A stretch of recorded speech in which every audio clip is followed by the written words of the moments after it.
Jamais sans la grâce, une dévotion matinale qui vous connecte à la pensée de Dieu et vous donne la provision du ciel au quotidien. Bonjour chers amis, chers internautes, chers téléspectateurs, nouvelle journée, nouvelle provision et nouvelle semaine également. Et au-delà juste d'une nouvelle semaine, nous vous souhaitons aussi les bienvenus dans ce mois d'août, un mois particulier pour l'émission Jamais sans la grâce, parce que c'est notre mois d'anniversaire également. Alors l'occasion pour nous durant tout ce mois de nous rappeler aussi, bien sûr, de la fidélité de Dieu, mais aussi de la fidélité de nos internautes pour vos soutiens divers et variés et pour vos prières, pour tout ce que vous faites aussi pour cette émission. Vraiment que Dieu vous bénisse et qu'il bénisse vraiment ce mois d'août aussi avec chacun d'entre nous et qu'il bénisse encore davantage cette émission pour que nous continuions d'être une source de bénédiction pour nos internautes et que Dieu ajoute d'autres abonnés également, que cette émission soit portée de plus en plus loin par la grâce de notre Seigneur Jésus-Christ. Amen. Alors Père, je me joins à nos abonnés ce matin et nous te bénissons ensemble. Nous te bénissons, nous te louons. Reçois l'honneur, reçois la gloire, Jésus. Amen. Alors ce matin, nous faisons un pas de plus dans notre histoire que nous sommes en train de voir dans Jean chapitre 5, le verset 11. On s'était arrêté là-dessus. Encore aujourd'hui, nous allons dire un mot dessus et Dieu voulant, nous passons au verset 12. Alors je ne prétends pas étudier toute l'histoire avec vous parce que là bientôt nous allons nous arrêter, mais nous ressortons des trésors cachés juste pour ajouter une pierre à l'édifice de notre foi au quotidien. C'est ça notre principe, amen. Alors Jean chapitre 5, le verset 11, il leur répondit, donc lui il est question du paralytique, celui qui m'a guéri m'a dit, prends ton lit et marche.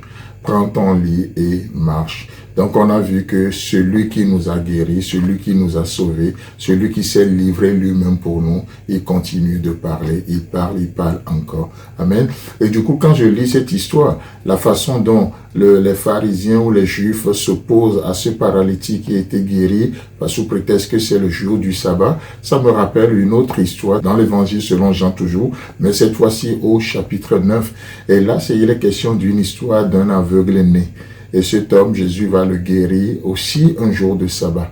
Et ils vont aussi rentrer en conflit avec cet homme pour atteindre plus tard Jésus. Et une chose que j'aime bien de cette histoire, dont je fais ce pont-là vite fait ici, c'est que dans Jean chapitre 9, qu'est-ce qui va se passer dans cette histoire? La réponse que l'aveugle né va donner aux pharisiens. J'ai beaucoup apprécié ça. Il est écrit par rapport à cet aveugle né, le verset 24. Les pharisiens appelaient une seconde fois l'homme qui avait été aveugle et ils lui dirent, donne gloire à Dieu. Nous savons que cet homme est un pécheur. C'est-à-dire parlant de Jésus-Christ.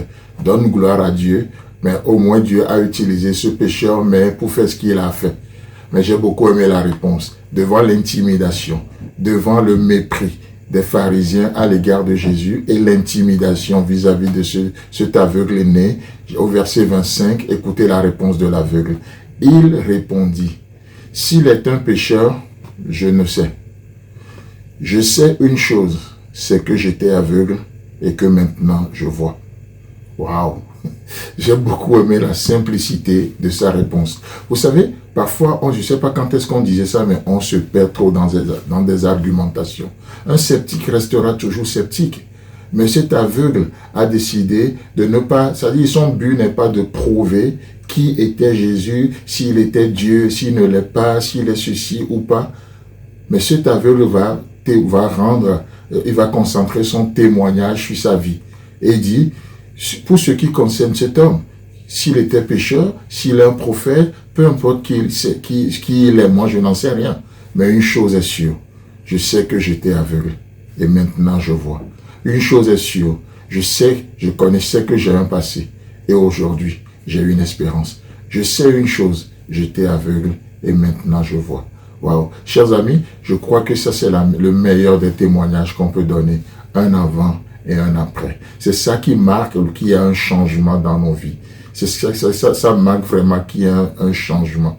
Et les hommes ont essayé de convaincre, les pharisiens ont essayé de convaincre cet homme. Mais il dit non, vous ne pouvez pas me convaincre parce que je sais qui j'étais et je sais qui je suis aujourd'hui.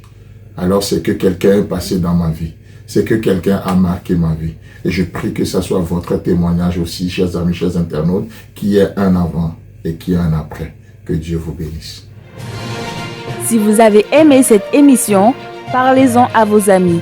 Parlez-leur du message de la grâce et de ce qu'il fait dans vos vies. Pour un sujet de prière, une question ou pour devenir partenaire, contactez-nous au 00229 94 75 80 20. Que Dieu vous bénisse et à la prochaine. En attendant, pensez avec Dieu.